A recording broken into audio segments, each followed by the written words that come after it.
Hello and welcome to our next video talking about the books that we have in our archive. Today we're going to be talking about 3 paperback books. The first one is The History of the Westhampton Presbyterian Church from 1742 to 1976. This book was actually in part written by my great aunt, Dorothy Lindgren. Another great little local history book lists the ministers that they've had through 1971. And then it goes into a history of the church, talking all about the church, people who were instrumental in getting the church founded and built, how the current building came to be. A lot of information in this book. So if you had ancestors who went to this church, their name might be in here. It might give you some information about them, or it might be nice to just know about where they had their services. In the back, it's a great addition, is the bibliography of where they got their information from. And that's great too, because that gives you a lot of books about local Long Island history dating back to 1845. So if you look at the history of Long Island, these are some great resources. The second book is Beach United Methodist Church, a history from 1892 to 1980. Similar to the other one in the information that it has, where it goes into a history of the church, founded it, how the buildings got built, and also some personal stories from the author.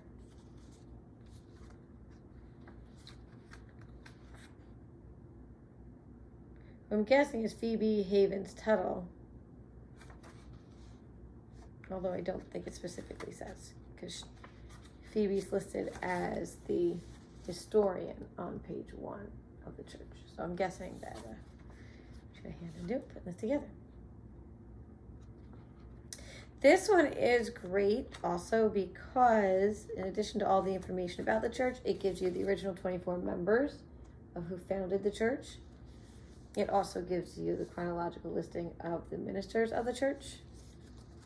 And then it gives you members who are celebrating 50 years in 1980. And then it goes into like a roll call of the membership in 1980 with the addresses, phone numbers of the persons. So that's a nice extra added bonus if you're looking up someone who might have gone to that church. They'll give you a little bit more information. The address is important in genealogical research because if you have the address, now you can narrow down the census information that you're looking for. 1980 obviously isn't out yet, but the last one is 1950. So if you have some of these names, they might date back to 1950. You might be able to find them on that census, and if you have an address, you can narrow down where on the census to look. So an address is important. Plus, it's another record of your ancestor living at that address. So you're building up the evidence of where they were at that time.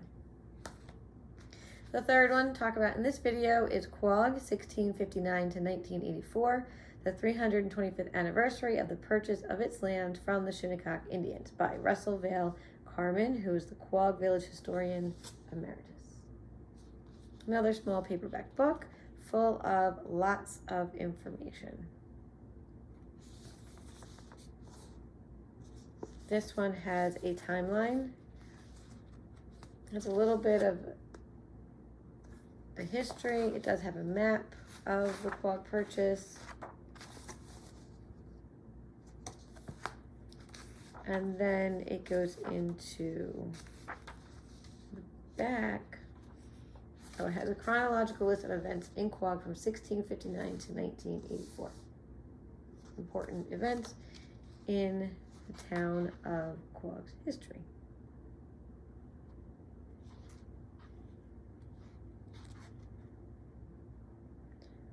And then they do give you like a bibliography of where they got some of their information from.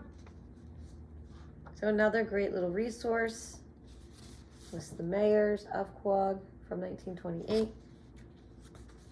So these are 3 great resources if you're doing local history in the Quogue, Westhampton Beach area of Long Island, if you want to learn more about the area.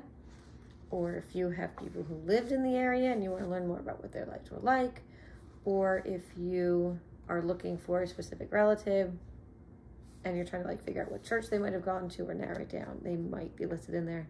That might be helpful in your research. So that's the books for this video. Thank you for watching, and as always, happy searching.